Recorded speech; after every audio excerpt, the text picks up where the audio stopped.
Good afternoon, and welcome to the first podcast for the digital exploration class at Bullock Middle School. We want to thank our students that are helping us today and want to thank our instructor of the digital exploration class, Mr. Eric Orderpan. I'm Dr. Nichols, Superintendent of Cuyahoga Falls City Schools. Today I've been asked to touch upon the topic of the Master Facilities Plan and the issue that we passed in November. Where we are, where we're going, what are the next steps. First of all, as everyone knows, we passed a combination levy. The three parts of the combination levy are a bond issue, which is 5.33 mils, the 0.5 permanent improvement, which is required by the Ohio Facilities Construction Commission, and a 4.0 mil operating fund. All three of these pieces are incredibly important and linked. First of all, with regard to the 5.33 mil bond issue, we will be constructing a new 6 through 12 middle school, high school on the campus of Bullock and Newberry. And it will also include a 5,000-seat stadium and a 1,400-seat performing arts center with an adjacent 200-seat black box theater. Now, if you're not familiar with black box theater and you've ever been to either WVIZ or Weather Vane, it is essentially that. It is a very flexible space that is a black box that can be arranged in any way for all kinds of different performances. Does not have fixed seating like the Performing Arts Center will. Okay.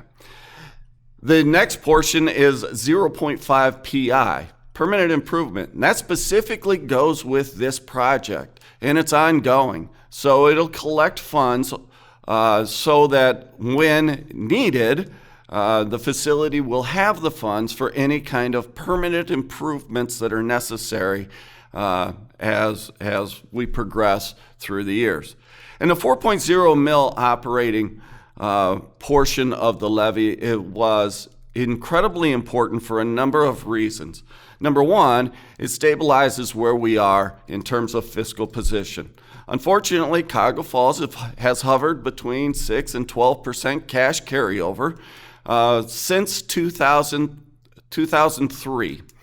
And in this situation, it allows us to have a greater cash carryover, which puts us in a better position with our next steps, which include meeting with Moody's and Standard & Poor's to establish a new credit rating. Obviously, the greater our credit rating is, which is largely dependent upon our cash position, the more leverage we have in terms of driving down our interest rates when we get to that phase. We have brought on a municipal advisor to help us drive down the interest rates. Now, interest rates are determined in basis points. And so with the levy, we've included an estimate of 4.50% interest. That is a very conservative estimate, and we are likely to be much less than that. For example, if our municipal advisor were to help us just get a few basis points, 4.50% interest is 450 basis points. If we're able to drive that down a few basis points, it will easily pay for itself. We'll easily have a return on investment with the municipal advisor, and ultimately, our taxpayers would have to pay less.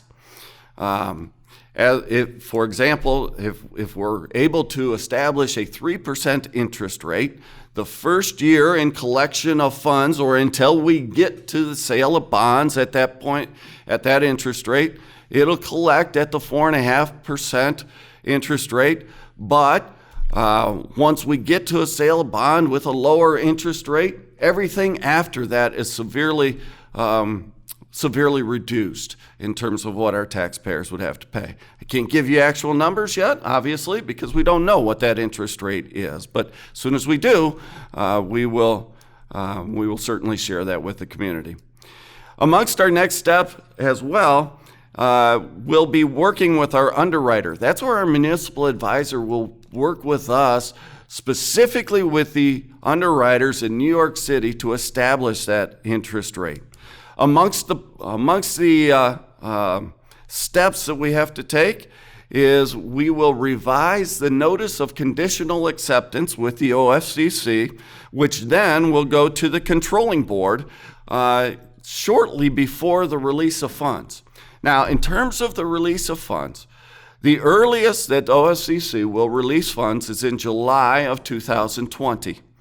The release of funds is based upon a priority list that's established by OFCC. We've been told we're in the top 15 on that priority list, and much of it will have to do with how the projects fit into the OFCC's annual budget. We will know we will have a better idea whether the release of funds will take place in July, in March of 2020. And so just a few short months away, we will have a good idea.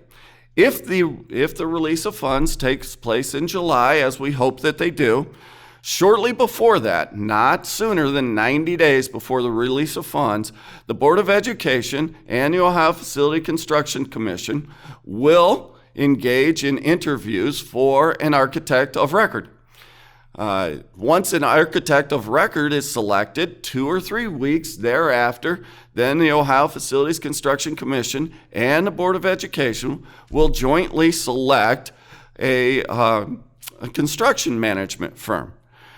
Why does the Board of Education and OFCC have to select? We have to remember that OFCC is providing $33 million to this project, which is projected to be about a $114 million project. So OFCC has a say in who is selected as the architect and the construction manager. After those two pieces are in place, then a Board of Education may elect to engage an owner's representative.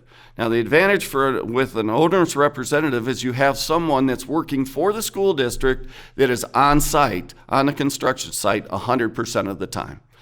And while we have people that will be on site as well, like Mr. Joe Bugatti, who's our Director of Business Operations, the advantage of the owner's rep is you have someone there dedicated to that project and overseeing that project who works for the school district. Those are really the next steps in the project and where we're going with the issue. Unfortunately, we are in a bit of a hurry up and wait situation and at the mercy of the Ohio Facilities Construction Commission and their release of funds. But that's where we are, and that's where we'll be going in the near future. So that concludes the podcast for today. Once again, I would like to thank our digital exploration class, the students in Mr. Ortepan's digital exploration class. We hope that you provide some comments, and in those comments, suggest topics for future podcasts. Thank you very much, and have a good afternoon.